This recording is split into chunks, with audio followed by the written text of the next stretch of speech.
Alla mia destra la bravissima Veronica Pisano. Buonasera a tutti. Alla sua sinistra Maurizio Gastaldi.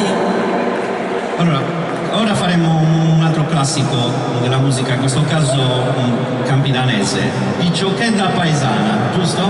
Giustissimo.